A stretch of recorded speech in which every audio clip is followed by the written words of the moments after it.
Now Joseph was brought down to Egypt, and Potiphar, an Egyptian official of Pharaoh, the captain of the bodyguard, bought him from the Ishmaelites, who had brought him down there. And Yahweh was with Joseph, so he became a successful man. And he was in the house of his master, the Egyptian. Now his master saw that Yahweh was with him, and how Yahweh caused all that he did to succeed in his hand. So Joseph found favor in his sight and attended on him, and he appointed him overseer over his house, and all that he owned he gave in his hand.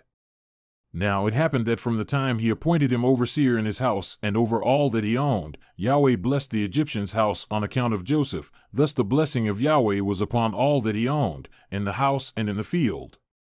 So he left everything he owned in Joseph's hand, and with him there, he did not concern himself with anything except the food which he ate. Now Joseph was beautiful in form and beautiful in appearance.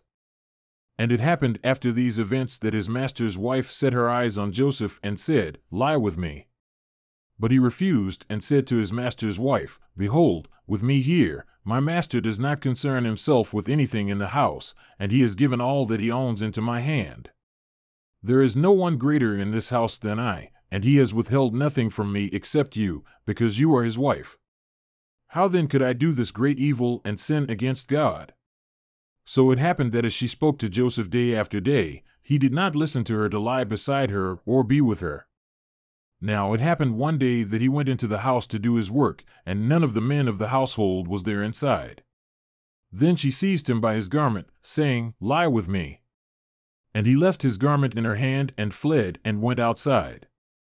Now it happened, when she saw that he had left his garment in her hand and had fled outside, that she called to the men of her household and spoke to them, saying, "See, he has brought in a Hebrew to us to laugh at us. He came in to me to lie with me, and I screamed." Now it happened that when he heard that I raised my voice and screamed, he left his garment beside me and fled and went outside. And she placed his garment beside her until his master came home. Then she spoke to him with these words, saying, "The Hebrew slave, whom you brought to us, came in to me to laugh at me, and as I raised my voice and screamed, he left his garment beside me and fled outside."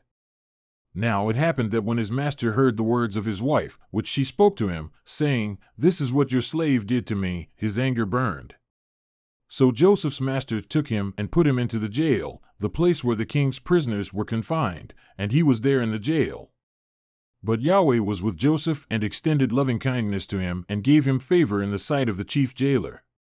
So the chief jailer gave into the hand of Joseph all the prisoners who were in the jail, so that whatever was done there, he was the one who did it. The chief jailer did not supervise anything under Joseph's hand because Yahweh was with him, and whatever he did, Yahweh made to succeed.